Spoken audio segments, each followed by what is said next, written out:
Good evening, everyone. Good evening. We are here as betting influencers from different betting companies, and we are here to address the nation over a directive that was issued the other day.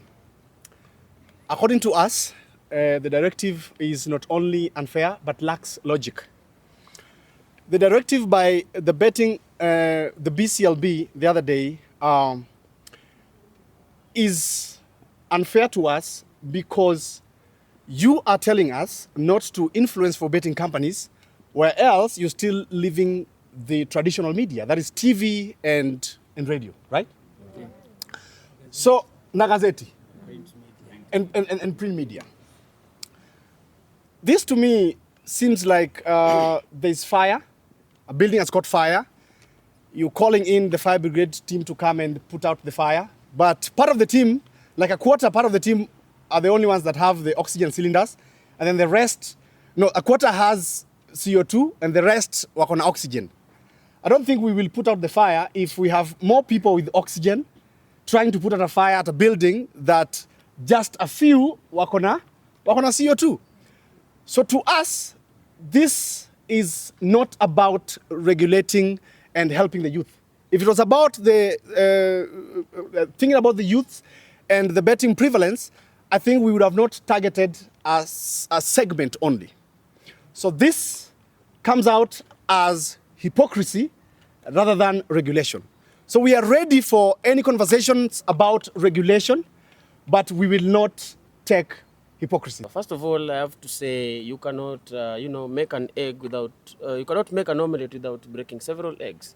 Yes, the betting comes with its own downfalls, but we can be used for the good. As influencers, we can also influence the people outside there, the gamers, on how to do responsible, gaming and responsible placing of whatever they are placing. So we can still be used for good because when you just ban like that and you leave other media, to do the same. Even international companies are still advertising in our Kenyan soil and market because you can be online and get an advertisement from Uganda, from Tanzania, from wherever, pushing the same thing. So I would like the government to at least check on that because we were making an income from that and also so many other people depend on us, not only family but the people who we work with because we have had to dismiss them. We have camera people, we have locations managers, we have editors. Like a single person you see here has a team of about 15 behind them. So right now when you just cut that down, it means all those 15 they are going home together with the artist. So I believe there is a way we can work it out. And also an inquiry is to actually tell us what celebrity means, who is a celeb and who is not. Because there will be a boda guy somewhere wearing a reflector for a certain company. Is it okay for him to wear it? What if I do and I ride a boda also? Yeah, that's also something that we should get a directive from. So I think every rose has a thorn, but there is a way we can, we can come to an agreement on how it can be done moving forward. Kwa sababu sigara bado iko Kenya, si ndio? Lakini pale kwa packet imeandikwa nini? Inadhuru afya yako, sio? Tuna pombe bado tuna influence, we have several companies we are working for them, but imeandikwa hapo vizuri, kunywa na uangalifu. Imeambiwa kama una influence pombe fulani, post saa 8, post jioni, post hivi na hivi, like there is a directive for that. If we can come up with one now for gaming, it could be better rather than scrapping everything off, because these companies, they have stood with us for the longest. They have been there. Some of us here have foundations that these gaming platforms, they give us a lot of support. Kuna watu wamepata uniforms hapa wamepeleka kwa their villages huko, vijana wanachezea mpira. Kuna watu wamepata mipira hapa. Kuna watu tumechimba visima with some of the companies all over, all around. So there is so many ways that we can still work with those platforms without necessarily, pushing the negativity to the youth and the underage. And also another directive to the government is you should check out for the illegal sites. Don't just issue licenses, BCLB licenses to everyone out there, because there are some people out here, they just come up with a website, unastukia tu ina run, hata ujika iko registered, umeona? So vitu kama hizo ndo zinapoteza mayouth. Zingine hata mtu ana win hapatiwi. So before you issue a license to anybody, make a thorough scrutiny about who are these people, where are they from, are they legit, are they promoting responsible gaming? Because in my thought, if a platform can write there on the introductory page that, place your bets responsibly or game responsibly, I think inaweza kuwa ni kitu poa sana kwa kila mtu, and they should come up with a way that kuna place mtu anaweza funga account yake, let's say for 30 days, 6 months, 1 year, depending on how they are feeling. So inaweza kuwa poa sana, at least if we look it that way. So for me, I would like the matter to be rechecked again, and tupate the correct directive from the BCLB and the government. If it's about taxation, then sisi tunakubali. In fact, we have been remitting for all the seasons. Na tulikuwa tunaomba the government, serikali, tafadhali tusikize. Tafadhali tusikize. Hapa kati yetu ni vile hatuwezi sema tumeumia sana.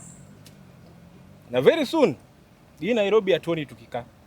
Tunarudi ushago. Kwa sababu many of us depend on these marketing gigs, ndo at least tulipe rent, tusaidie wazazi wetu. Personally, I run a foundation. Sijui watoto nalipia school fees itakuwaje. We are really stressed. So we want the government, or we plead with the government to listen to our cry. Tafadhali. My name is Eric Njiro. I'm a sports journalist and influencer and content creator. My message to BCLB is that you cannot cherry pick who is going to advertise. I mean, betting is doing a lot of stuff in this country. 4 of the top teams in this country, that is Gor Mahia, FC, Leopard, Police, and Shabana, are sponsored by betting firms. SportPesa, Betika, and people like BetPower doing stuff with Football Kenya Federation. SportPesa is doing stuff with Kenya Rugby Union. So you cannot just cherry pick who is going to advertise. I mean, we've got all these players, not just us guys, content creators. The players who play for these teams are also celebrities. I don't know how you define that. So we're asking you cannot just cherry pick who is going to advertise. Let us sit down and discuss about this and come up with a way, because we know people who advertise alcohol, cigarettes, like Mulamwah said, but there's a way of doing that. I mean, you can do it in safe hours or in safe ways. So we're asking you, please, let us sit down now, we discuss, we come up with the plans on how to advertise this gambling, because it's practiced across the world. I mean, we've got teams being sponsored by betting firms across the world, in the UEFA region, South American region, in African region, teams who play in the CAF Champions League. We've got AFCON coming up now in a couple of years here. Chan is coming up here in a couple of months. And we've got betting firms who sponsor athletes, who sponsor other big brands. Why are you now locking us out without even consulting us? So let us now sit down and discuss about this one, and we come up with a way of doing stuff, because we've been paying tax. I mean, for all that time, we've been filing returns with the KRA. So I don't understand why you sat down without consulting us and then coming up with those decisions. So let us sit down now and discuss what you're going to do. But we ask you, please, consider what you did. Let us discuss everything. Thank you. Kuja nikafundishwa kushika kamera, nikafundishwa kucreate, kuandika script. Nimekuja mpaka saa hii najua kupresent. Nimetrainiwa na facility ya government. I went through a media council training. I'm a media practitioner. So wewe niambie, kama singekuwa na hiyo diploma yangu, certificate yangu, ningekuwa nafanya nini? So it's a call to everyone. Think about this. If you're fighting our youths, if you're fighting our creative economy, we are fighting our own people. I request, please, let's have a sit down. Let's reason. We are very smart. We're all grown-ups. It's a matter of all. If you're fighting this generation, you're fighting the future. Okay, my name is Manu. So my question is this. If the government say it now, if the government says now, just mkujeni kwa meza tuongee. Nyinyi influencers, sasa mtakuwa na terms gani ndio government yenyewe waone this okay now? Wanafaa watuite for wanafaa watuite for tuone how we can be able to regulate how we are going to advertise, not terminate, because ukiangalia betting pia si ati wameifungia kabisa, they are allowing it to go on TV, which TV mtu yeye anaweza fungua TV na unaona Instagram zetu, most of, like for me, my Instagram wezi access kama uko under 18. So unaona already nisha regulate hiyo nini. So wakiweza weza waweze kuangalia tu, they should not terminate, they should just regulate, because this is feeding a lot of people. A lot of people are depending on whatever we get, and I don't think kuna mse tuna forcingi tunamwekea gana bet, si ndio? Ni mtu anaamuanga achukue nini yake, na hata sasa pia tukiacha kuadvertise si ati wataacha kubet. Unaona? So tunafaa tuitane kwa mkutano, tujue what are we going to do, because terminating is not the way forward. Because sasa wenye tulikuwa already tushaanza kupata riziki, tutaenda wapi? Kuna wezi walikuwa wakareform, wakakuwa content creators. Kuna machokora. Wezi wako hapa. Kuna watu wengi wenye wamereform. Kuna watu walikuwa addicts wa drugs, wakareform, wakapata kumbe naweza kuwa na shoot content, wase wanaona na anapata kitu in return. Why are we taking this route? I just want to ask the government, why are we taking this route? We should, I think wanafaa kuangalia how many families are going to lose their jobs and how many families depend on this.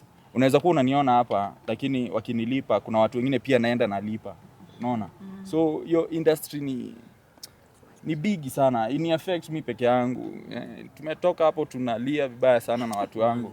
Tunajiuliza what's the way forward now?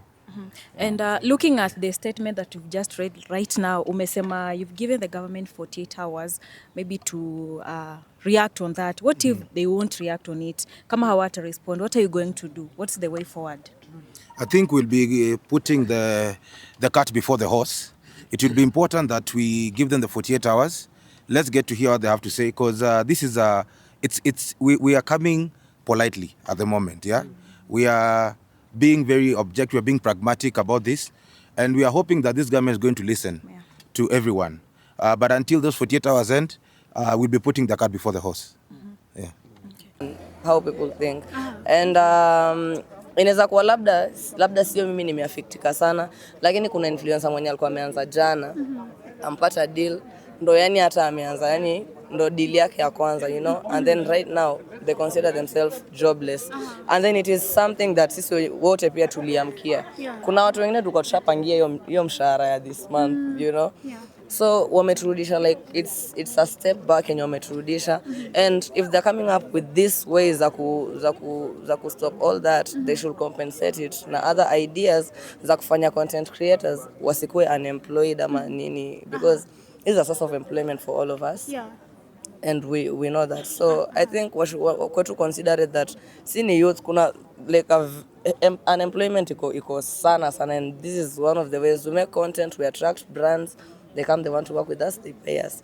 So we consider the fact that it is just wanna kill the and ile power yenye moral yenye tulikuwa nayo inaisha tu kabisa. You've mentioned that you've been doing this for quite some time.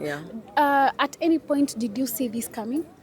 No, I didn't see this coming. Plus the minute they like gave all these rules and everything, it was like a month ago, and I thought like they were gonna come up with ways. Plus I believe those people have creatives in that board or something, but since wametengeneza boards mingi sana zenye wameweka watu wenye wanaweza tutetea kwa hii sector.